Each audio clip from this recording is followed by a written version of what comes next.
Assalamualaikum warahmatullahi wabarakatuh.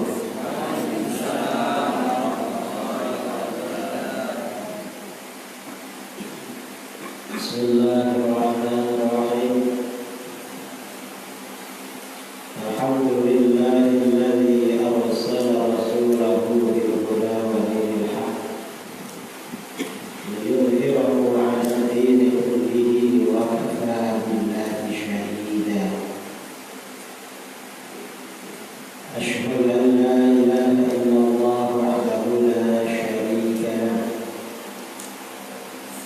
wa la syarika lahu wa la mathila lahu wa la nidda lahu.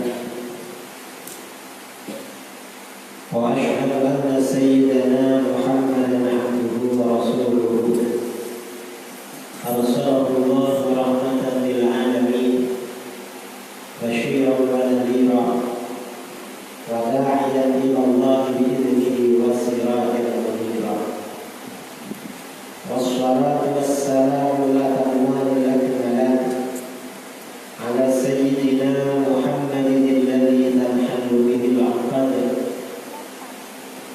wa tanfariju bihi al-kurab wa tuqda bihi al-hawaij wa tunalu bihi al-ragha'ib wa husnul khawatim wa yustasqa al-ghamam bi wajhihi al-karim wa ala alihi wa sahbihi ajma'in wa man tabi'ahum bi ihsan ila yaumil din ma'akum ma'asyara ulama'i al-kiram wa zu'ama'i al-a'izza. Para ulama, para ustaz yang saya muliakan dan saya hormati, para tengku di daerah Kampung Bibaraya ini yang saya hormati, sahabat kami Pak Ustaz, Pak Tutul, Pak Husni Harun dari sini, juga dari Kuala Lumpur yang saya hormati Ustaz Haji Ibrahim Ihsan dari Kuala Lumpur, dan juga saya hormati Khatib Masjid Batu Taubah Ustaz Tunggu Amiruddin, kaum muslimin dan muslimat jamaah Masjid Batu Taubah yang hadir pada malam ini, pertama dalam rangka menunaikan ibadah sholat isya, dan kedua dilanjutkan dengan tampil akbar atau kuliah malam selama beberapa menit ke depan. Alhamdulillah, bersyukur kepada Allah Subhanahu wa Ta'ala, saya akhirnya bisa sampai ke kampungnya Ustaz Tengku Husni. Kalau ke Aceh sudah sering, sejak tahun 2015 sampai sekarang sudah lupa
tapi bahasa Aceh tidak banyak paham sampai sekarang.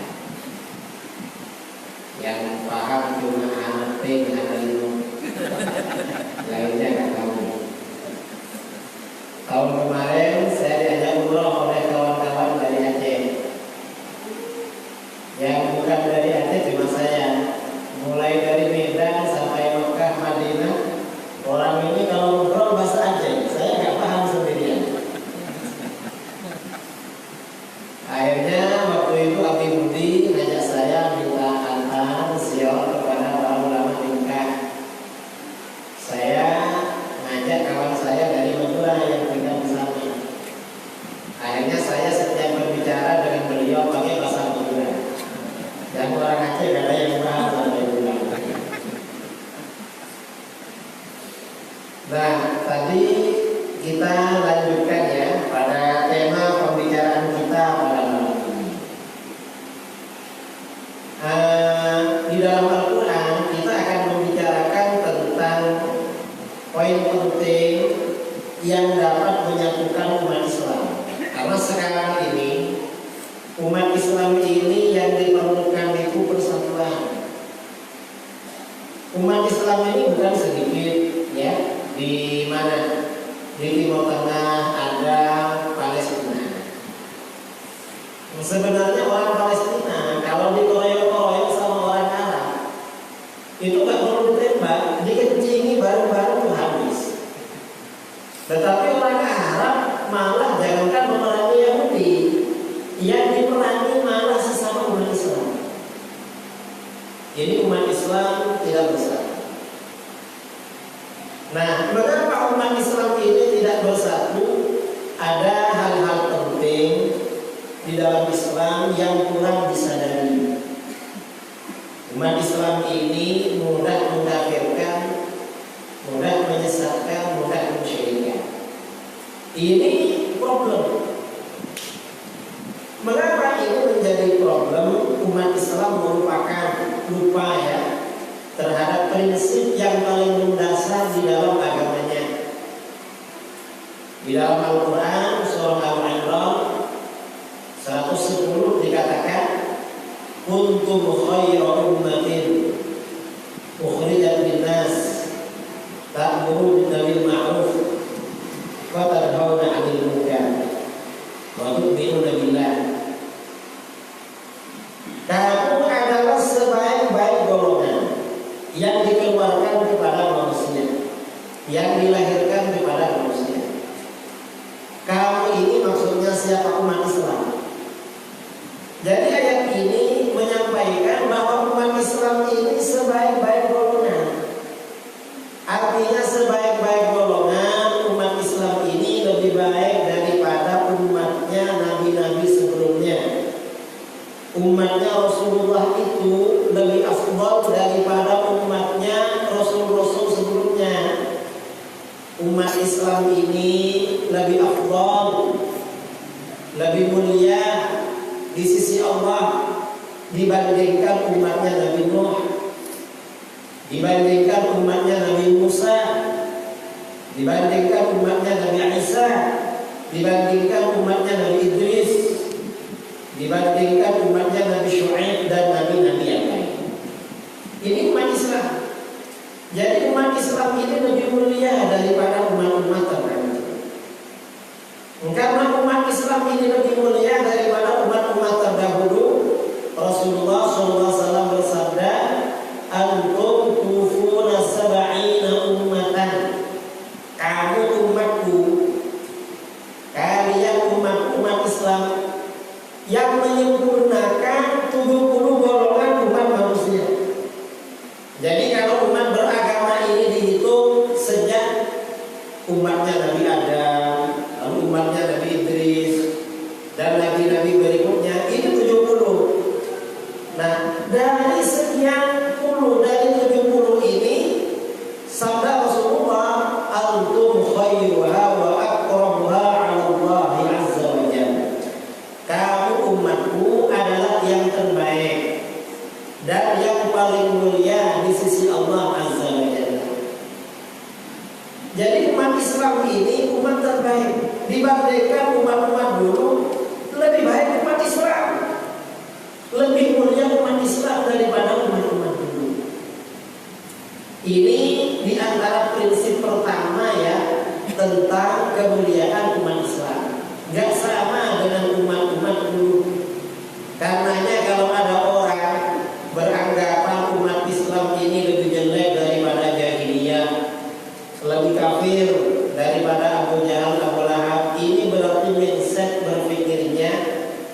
Itu keliru.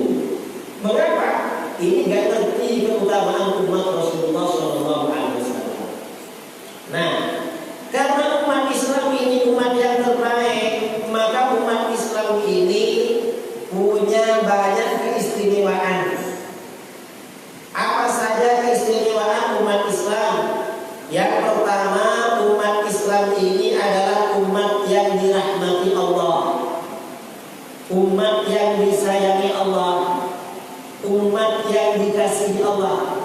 Jadi umat Islam ini umat yang disayangi Allah, umat disayang.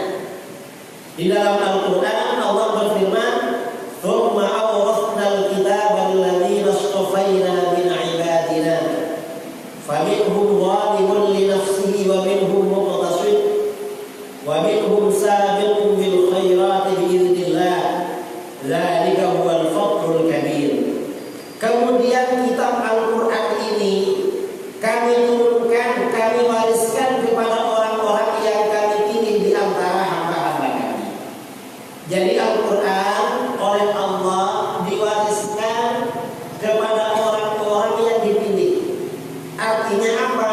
Umat Islam ini umat pilihan Allah dibandingkan umat-umat sebelumnya. Nah, di antara mereka, lalu di antara mereka ada yang menganiaya diri mereka sendiri. Sebagian umat Islam ini walaupun pilihan Allah, ya gak soleh semua. Gak semuanya orang soleh. Orang umatnya Rasulullah, ada yang zalim pada dirinya sendiri. Orang yang zalim menganiaya dirinya sendiri itu bagaimana? Orang-orang yang teledor dalam menunaikan kewajiban dan melakukan sebagian larangan agama. Kadang sholat subuh telat-telat, kadang sholat asar karena pulang dari sawah telat-telat. Ini namanya pilihan Allah, cuma zalim. Entar masuk umat pilihan tapi zalim. Zalim. Golongan ini adalah mereka yang mencampur antara perbuatan yang baik dan perbuatan yang buruk. Yang baik dilakukan, yang buruk dikerjakan juga. Istilahnya kalau sekarang apa? Kalau anak-anak dulu bilangnya STMJ. STMJ itu artinya sholat terus, maksiat jalan. Jadi sholat ya sholat, cuma maksiat jalan juga lah. Ini namanya orang zalim. Nah kemudian umatnya Rasulullah itu ada yang muqtasid, ada yang sedang, yang pertengahan. Siapa yang sedang atau pertengahan? Yaitu mereka yang menunaikan kewajiban, meninggalkan perkara haram, tetapi terkadang meninggalkan perkara sunnah dan melakukan sebagian perkara yang makruh. Ini pertengahan, tapi pertengahan dulu, bukan pertengahan sekarang. Pertengahan dulu, kalau sekarang yang mungkin soleh-soleh masih. Karena ke depan ini tambah nakal. Tinggal namanya yang soleh ya, orangnya tidak soleh, kurang soleh. Lalu yang ketiga, wa minhum sabiqun bil khairat. Golongan yang lebih dahulu melakukan kebaikan, yaitu mereka yang melakukan semua kewajiban dan meninggalkan perkara haram, makruh dan sebagian perkara yang mubah.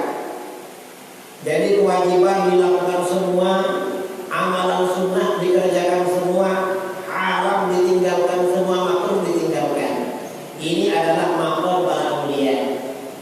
Nah, kata para ulama berdasarkan ayat Al-Quran ini, umat Islam yang zalim, umat Islam yang pertengahan, apalagi umat Islam yang bilang baik-baik, semuanya akan masuk surga.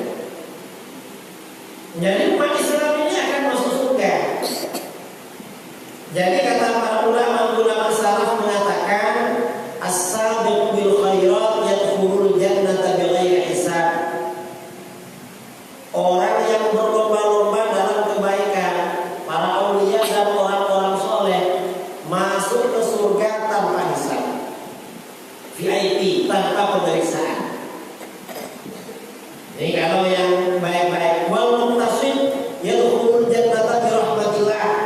Orang yang pertengahan masuk surga karena rahmat Allah. Itu yang pertengahan. Lalu wal-zalim bi nafsihi, orang yang zalim pada dirinya. Islam tapi maksiat banyak dilakukan.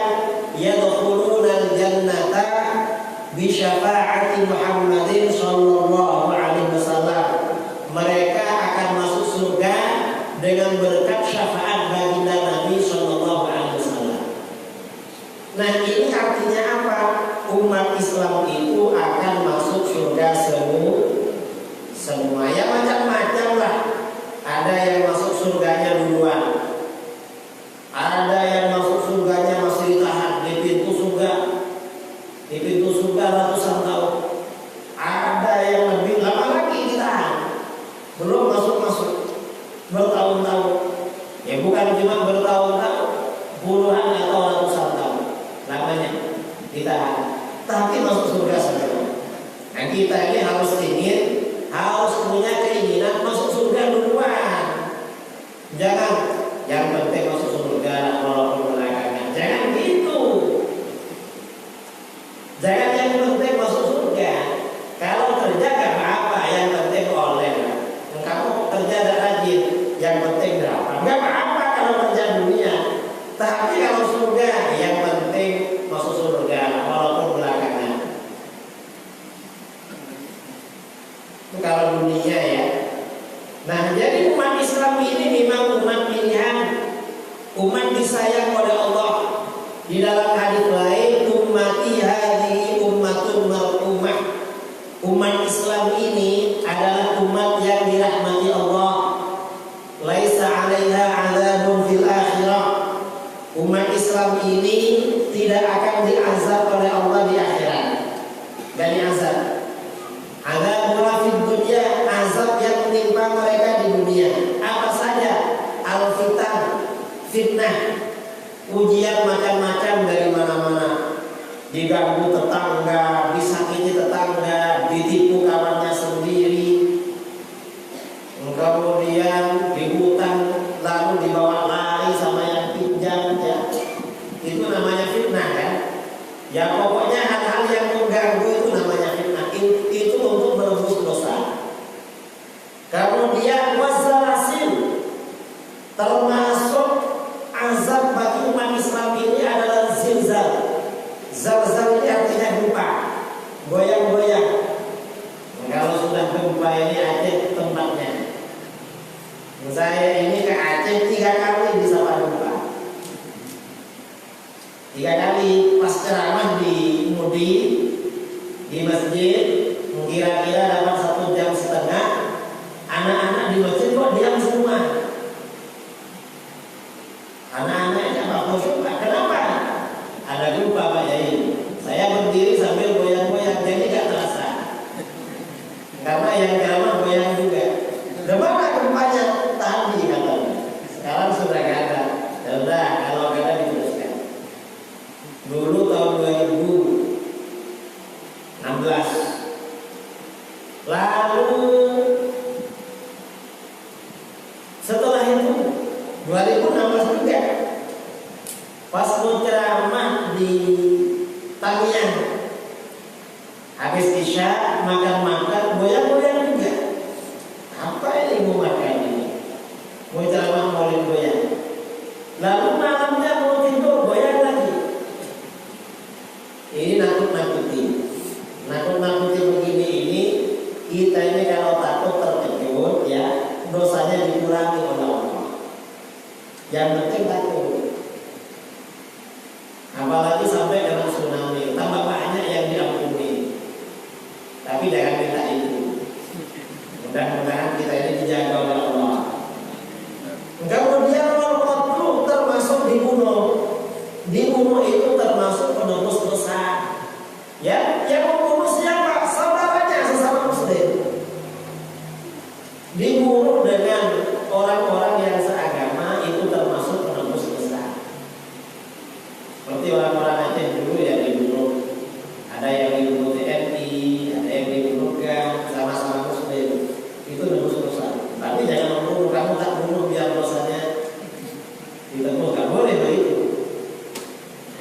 zaman ini fitnah ya, apa namanya, penebus dosa.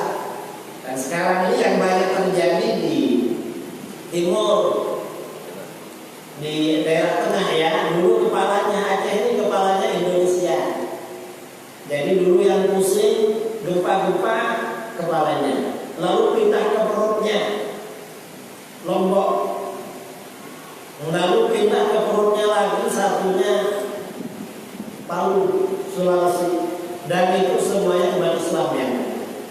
Kita berharap mudah-mudahan mereka semuanya masuk surga, karena memang janji baginda Rasulullah SAW sesuai dengan ayat Al-Quran, umatnya Rasulullah itu akan masuk surga semua. Azabnya kebanyakan di dunia, ada nanti yang masuk neraka ada, tapi bukan mayoritas. Ada. Nah ini keistimewaan yang pertama. Keistimewaan yang kedua, karena umat Islam ini umat pilihan, umat Islam ini adalah umat terbaik, umat paling utama. Keistimewaan yang kedua, umat Islam ini adalah umat yang aman dari kesyirikan, umat yang tidak akan syirik, umat yang tidak akan melakukan kekafiran secara massal, secara mayoritas. Mengapa umat Islam ini umat terbaik? Mayoritas mereka oleh Allah dijaga kesyirikan. Dalilnya mana? Dalam hadis sahih riwayat Imam Bukhari Muslim dari Sayyidina Uqbah bin Amir al-Badri radhiyallahu anhu, Rasulullah sallallahu alaihi wasallam bersabda, "Inni lastu akhsha 'alaikum an tusyriku ba'di." Sesungguhnya aku tidak khawatir pada kamu akan syirik sepeninggalku. Aku tidak khawatir kamu akan musyrik, akan syirik, akan kafir setelah aku meninggal. Artinya sampai akhir zaman mayoritas umat Islam itu gak akan syirik. Ya ada lah yang syirik, yang pakai sesajen, pakai sesajen, ada di Aceh. Orang percaya sesajen. Kalau di Jawa, di Sulawesi masih ada, makanya karena tsunami. Tsunami itu ada ceritanya di Palu. Dulu di Palu itu ada persembahan batu jin di laut. Yang tahu, ketika para ulama menyebar ke sana dilarang, tak boleh. Nah, 3 tahun yang lalu ya, sejak 2016, wali kota yang baru akan menghidupkan budaya Nusantara, membuang sajen persembahan pada ratu jin di laut, mau diadakan lagi oleh para habaib, oleh para ulama dilarang. Begitu diadakan pertama kali, tahun pertama langsung hujan, kena hujan. Orang yang mengadakan ajaran hujan. Tahun kedua hujan lagi. Tahun ketiga saya pasangan di Batam, mau pulang dari Batam. Tahun ketiga gempa, lalu kena tsunami, yang upacara habis semuanya karena kesyirikan dilakukan. Nah, mayoritas umat Islam oleh Allah dijaga dari kesyirikan. Hanya kalau ada yang syirik ya sedikit, tidak sampai mayoritas. Jadi karena di dalam hadis Rasulullah bersabda, "Inni lastu akhsha 'alaikum an tusyriku ba'di." Sesungguhnya aku tidak khawatir pada kamu akan syirik sepeninggalku. Enggak khawatir. Jadi umat Islam ini oleh Allah digaransi, oleh Rasulullah digaransi, dijamin terjaga dari kesyirikan. Maksudnya mayoritas. Walakinni akhsha 'alaikumud dunya an tanafasu fiha. Tetapi aku khawatir pada kamu adalah persoalan dunia.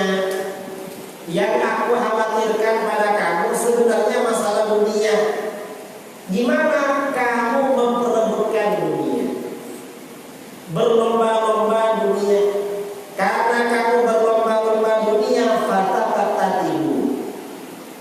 kamu saling bunuh-membunuh. Karena kamu saling bunuh-membunuh dengan saudara kamu, fatahliku kama halaka man kana qablakum, maka kamu menjadi binasa, kamu hancur seperti umat-umat sebelum kamu hancur. Nah, ini artinya apa? Dalam hadis ini ada dua hal yang dapat kita ambil pelajaran. Pertama, mayoritas umat Islam oleh Allah dijaga dari kesyirikan. Itu yang pertama. Yang kedua, kalau ada umat Islam bertengkar, bermusuhan, walaupun permusuhannya menggunakan bahasa agama, misalnya bilang kamu syirik, kamu kafir, sebenarnya bukan syirik, bukan masalah syirik. Sebenarnya dia adalah mencari dunia. Karena sabda Rasulullah, yang aku khawatirkan pada kamu persoalan dunia, ujung-ujungnya memang mencari dunia. Itu orang-orang yang suka mensyirikkan, yang dicari dunia. Dan ternyata betul di Indonesia ini kelompok-kelompok yang kerjanya mensyirikkan dan mengkafirkan orang itu ada yang bayar. Saya nggak tahu kelompok apa namanya. Ada yang bayar. Lo tahu mereka mengaku, mereka ngaku. Kata mantan mereka, tapi sebagian sudah kembali kepada Ahlus Sunnah wal Jamaah. Tahun 2015. Ya, 2015 saya berangkat ke Aceh. Lalu saya undangan dulu di Bogor sebelum ke Aceh. Ada mantan kelompok ini, kelompok yang mensyirikkan dan mengkafirkan. Mantan ustaz bilang pada saya, Pak Kiai tahu berapa gajinya ustaz-ustaz yang model begitu? Saya nggak tahu. Saya tahu Kiai. Berapa? $1.500. Loh, saya apa tahu? Saya mantan. Saya lulusan mereka. Tiap bulan $1.500. Sekarang $1 13.000. Kalau 13.000 berarti $1.500. Yang 1.000 13 juta. Yang 500 6,5 juta. 13 tambah 6,5 berarti 19,5. Kerjanya cuma bilang syirik kafir 19,5 juta tiap bulan. Kira-kira kalau di Aceh cari kerja yang gaji begitu, kerja apa? Kerja bangunan. Kerja mensyirikkan orang juga. Kerja mensyirikkan orang juga ya. Artinya apa? Ada yang bayar itu. Bukan karena apa? Jadi bukan karena syirik beneran, tapi ya buktinya bukan karena syirik beneran. Mereka ini kalau diajak ketemu nggak pernah mau. Tahun 2015 saya awal mula diundang ke Aceh, mau dialog dengan kelompok mereka di UIN Al-Ramili dengan dua ustadz mereka di Yaman. Kurang setengah bulan mereka membatalkan. Mengapa? Karena yang diundang katanya dari Jawa Ustadz Idrus. Kalau orang Aceh tidak apa-apa.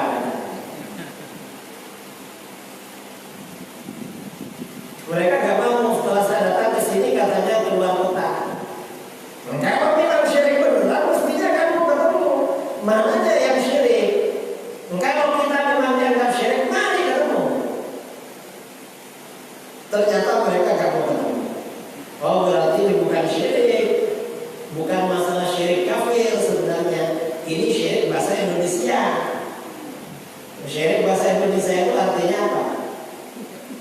Syirik bahasa Indonesia itu bukan syirik musyrik, itu artinya bukan itu maksudnya. Syirik itu ya artinya ingin dapat uang.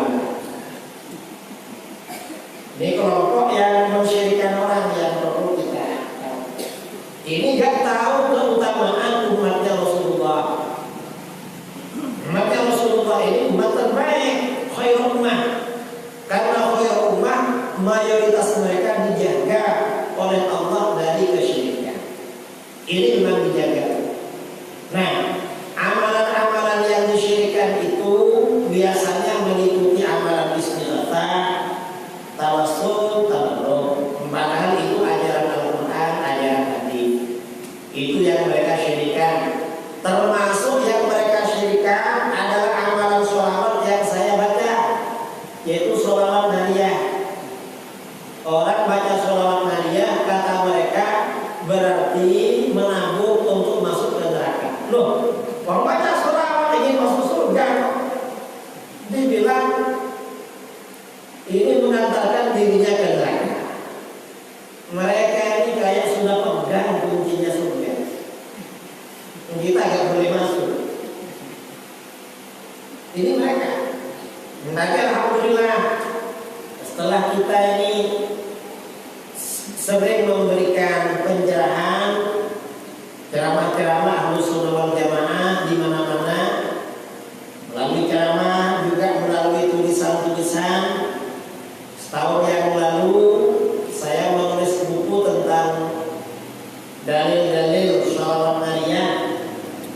Setelah tulisan kami dibaca, akhirnya umat Islam di Indonesia, termasuk sebagian di Aceh yang asalnya takut baca sholawat nariyah, sekarang baca lagi. Bahkan ada ustadz yang mensyirikkan di Malang di Jawa Timur menyatakan bertaubat dari mensyirikkan sholawat nariyah. Karenanya kita harapkan ya, saudara-saudara kita di mana-mana yang mudah mensyirikkan umat Islam, hatinya dilembutkan oleh Allah, mendapatkan hidayah kembali ke dalam pangkuan Ahlus Sunnah wal Jamaah. Tidak mensyirikkan orang, tidak mengkafirkan orang. Karena orang ini kalau dianggap syirik, syirik itu artinya apa? Misalnya kamu syirik atau kamu kafir, artinya kamu tidak berhak masuk surga selama-lamanya. Kamu wajib masuk neraka. Dan mensyirikkan ini berarti sudah memastikan orang masuk neraka, memastikan orang tidak masuk surga. Nah, ini benar ini. Untuk orang disyirik-syirikkan. Ini keistimewaan umat Islam yang kedua. Keistimewaan yang ketiga, karena umat Islam ini umat terbaik. Jadi umat Islam ini umat terbaik. Keistimewaan yang ketiga, mayoritas umat Islam oleh Allah dijaga dari kesesatan. Dijaga. Artinya apa? Ketika terjadi banyak perpecahan, agama kita menuntun, menganjurkan agar kita mengikuti golongan mayoritas. Mengapa?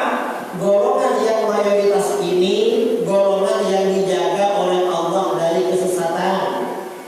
Dalam kitab-kitab hadis, riwayat Ibnu Majah dan lain-lain, dari Sayyidina Anas bin Malik radhiyallahu an, Rasulullah sallallahu alaihi wasallam bersabda, "Innallaha la yajma'u ummati 'ala dhalalah." Sesungguhnya Allah tidak akan mengumpulkan umatku atas kesesatan. Artinya apa? Apabila umat Islam mengadakan kesepakatan, mereka sepakat, maka kesepakatan itu dijamin benar, tidak mungkin salah, dan umat Islam wajib mengikuti kesepakatan itu. Dalam teori usul fikih ini disebut dengan konsep ijma. Jadi kalau ada hukum umat Islam sepakat, maka pasti benar. Nah, kalau umat Islam tidak sepakat, banyak perbedaan pendapat, maka yang menjadi rujukan yang mana? Rasulullah bersabda, "Fa idza ra'aytum ikhtilafan fa'alaikum bis-sawadil aqdam." Maka apabila kamu melihat terjadinya perselisihan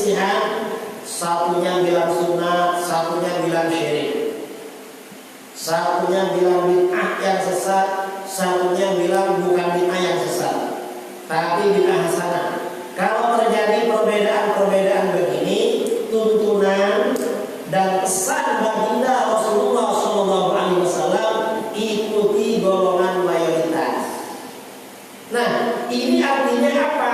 Ada garansi, ada jaminan dari baginda Rasulullah SAW bahwa mayoritas umat Islam tidak akan syirik, mayoritas umat Islam tidak akan sesat, mayoritas umat Islam di dalam menjalankan ajaran agamanya tidak akan salah jalan.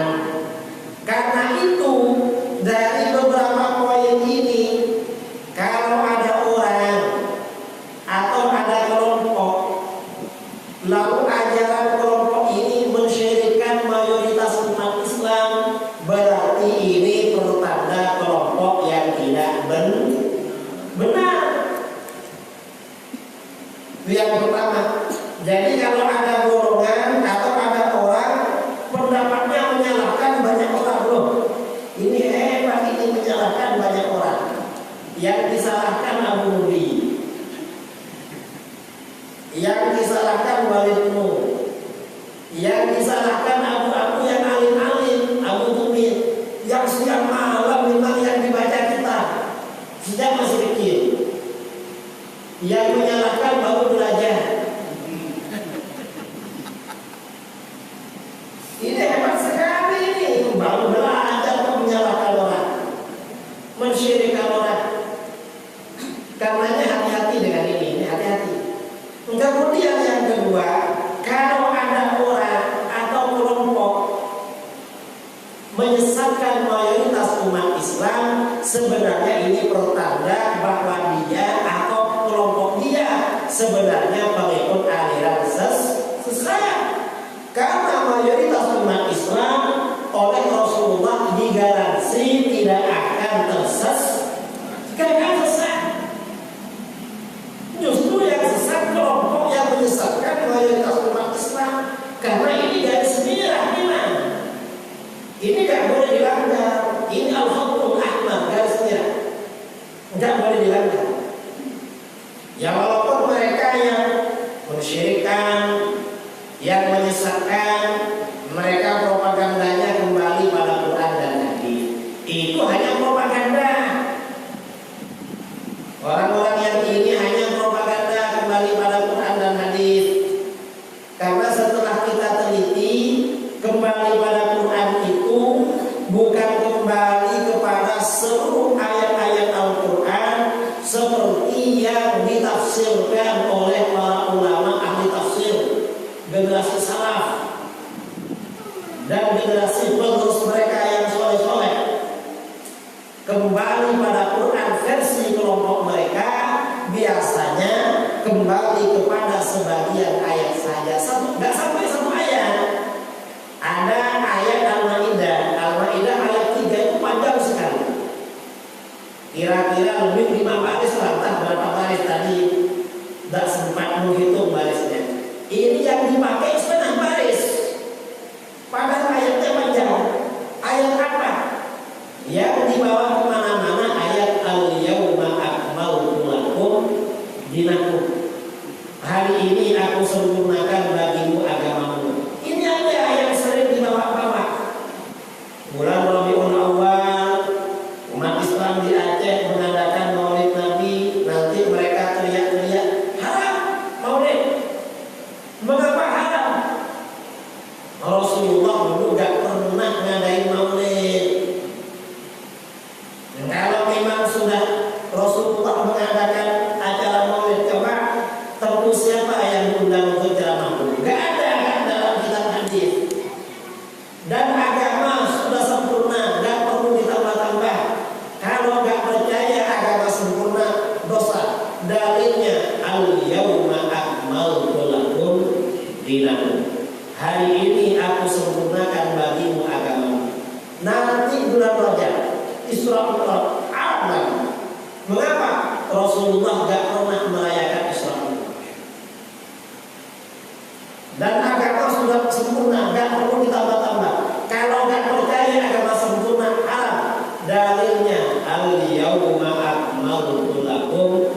dilakukan. Nanti ada acara apa lagi? Dalilnya itu lagi. Loh, masa semua persoalan dalilnya cuma satu?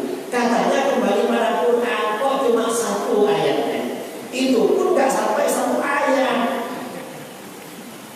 setengah baris itu, karena ayatnya lebih lima baris. Ini mereka. Saya ngomong di depan mereka, di pusatnya di Solo. Saya bilang agama sudah sempurna, cuma otak kamu yang belum sempurna dan perlu disempurnakan. Ya, mereka ini bilangnya Al-Quran hadis, tapi ya Qurannya cuma itu. Qurannya benar, cuma pemahaman mereka yang keliru. Karena yang dimaksud agama sempurna dalam ayat itu maksudnya dalil-dalil agama itu sempurna. Jadi itu maksudnya, bukan berarti gak ada maulid, gak ada Isra Mi'raj, gak ada tahlil, gak ada apa lagi. Bukan itu maksudnya, itu ada dalilnya semua. Kamu gak tahu, kamu belajarnya sebentar. Ini sebentar lagi, ini kan bulan Ramadan ya. Bulan Ramadan nanti tarawih yang dipersoalkan. Mengapa? Tarawih itu apa? Witirnya 3. Kalau tarawih 23 kan betul katanya. Loh, kok tarawih gak betul? 8 berarti sholatnya 44. Kalau 44 bukan tarawih namanya. Karena tarawih itu bentuk jamak. Tarawih itu beberapa kali istirahat. Kalau 8, kalau 4. Berarti istirahatnya cuma sekali. Bukan tarawih, tarwiyah namanya. Jadi kalau 11 gak pas disebut tarawih, gak sesuai dengan namanya.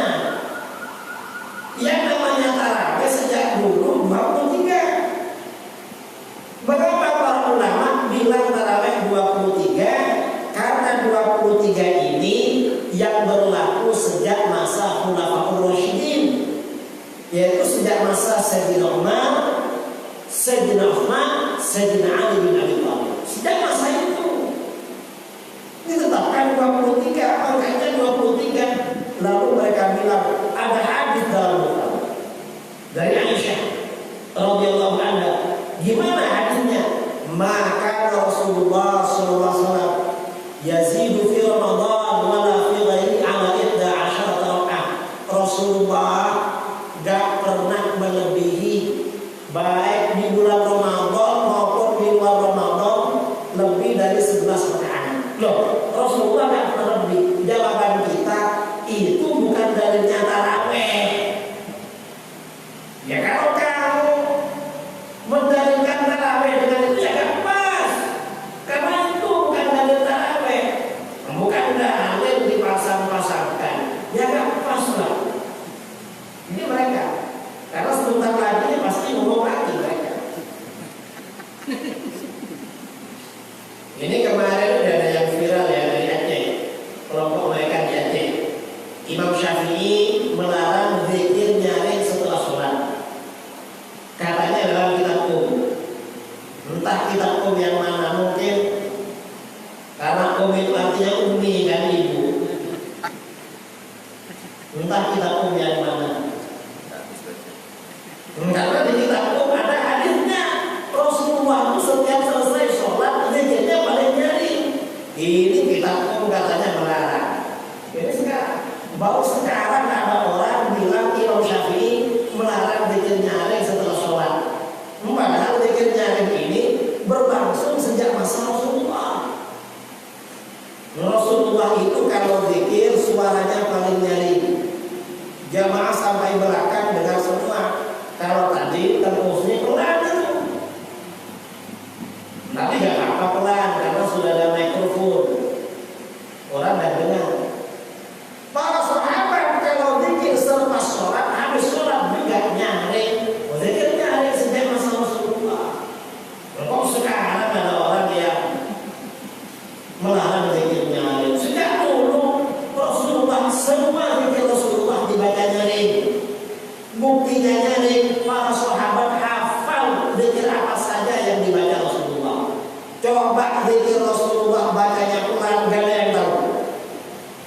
Mereka ya kalau jadi imam, kelompok yang ini kalau jadi imam, habis salam menghadap jamaah, lalu mulutnya gerak-gerak. Jamaahnya nggak tahu baca apa ini. Karena nggak tahu, jamaahnya juga gerak-gerak. Yang dibaca nggak jelas. Ada gerak-gerak nggak? Nanti saling tolak-tolak.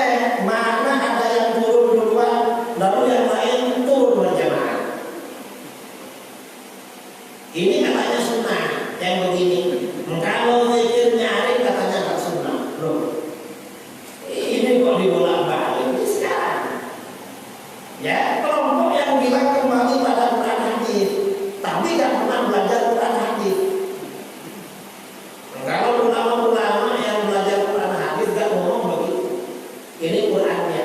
Hadis mereka ini bilang kembali pada hadis. Tapi setelah kita teliti, ternyata kembali kepada hadis itu bukan kembali kepada semua kitab hadis. Seperti yang dipahami oleh para ulama ahli hadis, maksud kembali kepada hadis versi mereka kembali pada satu hadis saja, yaitu hadis riwayat Imam Muslim yang berbunyi kullu bid'atin dhalalah. Semua bid'ah adalah sesat. Semuanya dalilnya pakai itu. Ada orang tahlil haram, mengapa? Dilarang Rasulullah. Dalilnya kullu bid'atin dhalalah. Kalau di Aceh ada tradisi pasejuk ya, haram, mengapa? Dilarang Rasulullah. Dalilnya kullu bid'atin dhalalah. Nanti apa saja dalilnya kullu bid'atin. Loh, katanya kembali pada hadis. Hadisnya cuma satu. Saya dulu diundang dialog dengan kelompok mereka di Bali di Denpasar tahun 2009. Orang-orang ahlu sunnah bisik-bisik, kira-kira Kiai Idrus bisa enggak ya menghadapi kelompok ini? Kenapa? Ini ahli hadis. Setelah ketemu ternyata hadisnya cuma satu. Ya, pantaslah ahli semua, kok hadisnya cuma satu. Kalau cuma satu, siapapun ahli hadis itu bukan cuma satu. Saya bilang waktu dialog dengan mereka di Balikpapan, kalau hadisnya cuma satu macam kamu, berarti kamu bukan pengikut ahli hadis, tapi kamu pengikut ahli hadas. Dan itu hadas akbar. Nah ini artinya apa? Kita ya umat Islam yang ada di Aceh kembali kepada